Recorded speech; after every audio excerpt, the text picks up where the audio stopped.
ഇന്ന് നമ്മൾ വെജിറ്റേറിയൻകാർക്കൊക്കെ പറ്റിയിട്ടുള്ള ഒരു മീൻകറി ഉണ്ടാക്കാൻ പോവാണ് കേട്ടോ. അപ്പോൾ നമ്മുടെ തക്കാളി വെച്ചിട്ടാണ് ഉണ്ടാക്കണത്. അധികം പഴുക്കാത്തൊരു 3 തക്കാളി ഈ ഒരു സൈസിലാണ് കട്ട് ചെയ്തെടുത്തിരിക്കുന്നത് കേട്ടോ. ഇനി നമ്മൾ കറിക്ക് ആവശ്യമായിട്ടുള്ള ചട്ടി ഇതാ ചൂടാക്കാൻ വേണ്ടി വെക്കുകയാണ്.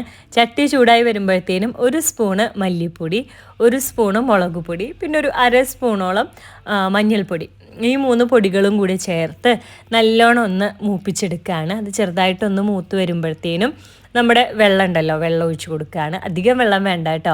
നമ്മുടെ ഈ തക്കാളി ഒന്ന് വെന്ത് വരാൻ ആവശ്യമായിട്ടുള്ള വെള്ളം മതി.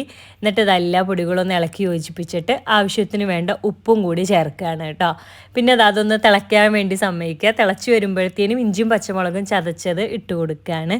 പിന്നെ നമ്മുടെ തക്കാളി കട്ട് ചെയ്തതും കൂടെ ഇട്ട് കൊടുക്കുന്നുണ്ട് കേട്ടോ. നമുക്ക് എത്ര തക്കാളി വേണ്ടത് വെച്ചാൽ അത്ര ചേർത്ത് കൊടുക്കാം.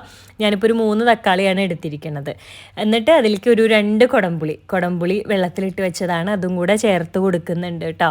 എന്നിട്ട് ഇത് നല്ലോണം ഒന്ന് തിളച്ച് നമ്മുടെ തക്കാളിയൊക്കെ ഒന്ന് വെന്ത് ഒന്ന് കുറുകി വരുമ്പോഴത്തേനും നമ്മൾ നാളികേരം പാലാണ് ഇനി ചേർത്ത് കൊടുക്കാൻ പോണത് കേട്ടോ. അപ്പോൾ നാളികേരം കുറച്ച് വെള്ളം ഒഴിച്ചിട്ട് അരച്ചെടുത്ത് പിന്നെ പിഴിഞ്ഞെടുത്ത പാലാണ്.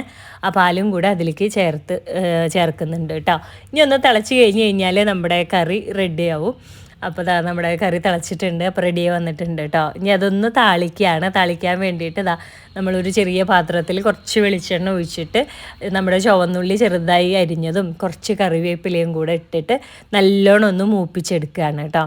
എന്നിട്ട് നമ്മുടെ നേരത്തെ ശരിയാക്കി വെച്ച കറി ഉണ്ടല്ലോ, അതിലേക്ക് ഒഴിച്ച് കഴിഞ്ഞാൽ നമ്മുടെ തക്കാളിക്കറി റെഡി ആയിട്ടുണ്ട്. ശരിക്കും നമ്മൾ മീൻ വെക്കുന്ന സെയിം സ്റ്റൈലിൽ തന്നെയാണ് വെക്കുന്നത്, പക്ഷേ തക്കാളി കൊണ്ടാണെന്ന് മാത്രം. കഴിക്കാൻ നല്ല ടേസ്റ്റാണ് കേട്ടോ. നമുക്ക് ചോറിൻ്റെ കൂടെ നല്ല അടിപൊളി കോമ്പിനേഷനാണ്. മീൻ കഴിക്കാത്തവർക്കൊക്കെ ഒരു മീൻ കറിയുടെ ഒരു ടേസ്റ്റ് കിട്ടും. അതുപോലെ തന്നെയാണ് ആക്കിയിരിക്കുന്നത്. അപ്പോൾ നല്ല ടേസ്റ്റ് ആയിരുന്നു കേട്ടോ ചോറിൻ്റെ കൂടെ.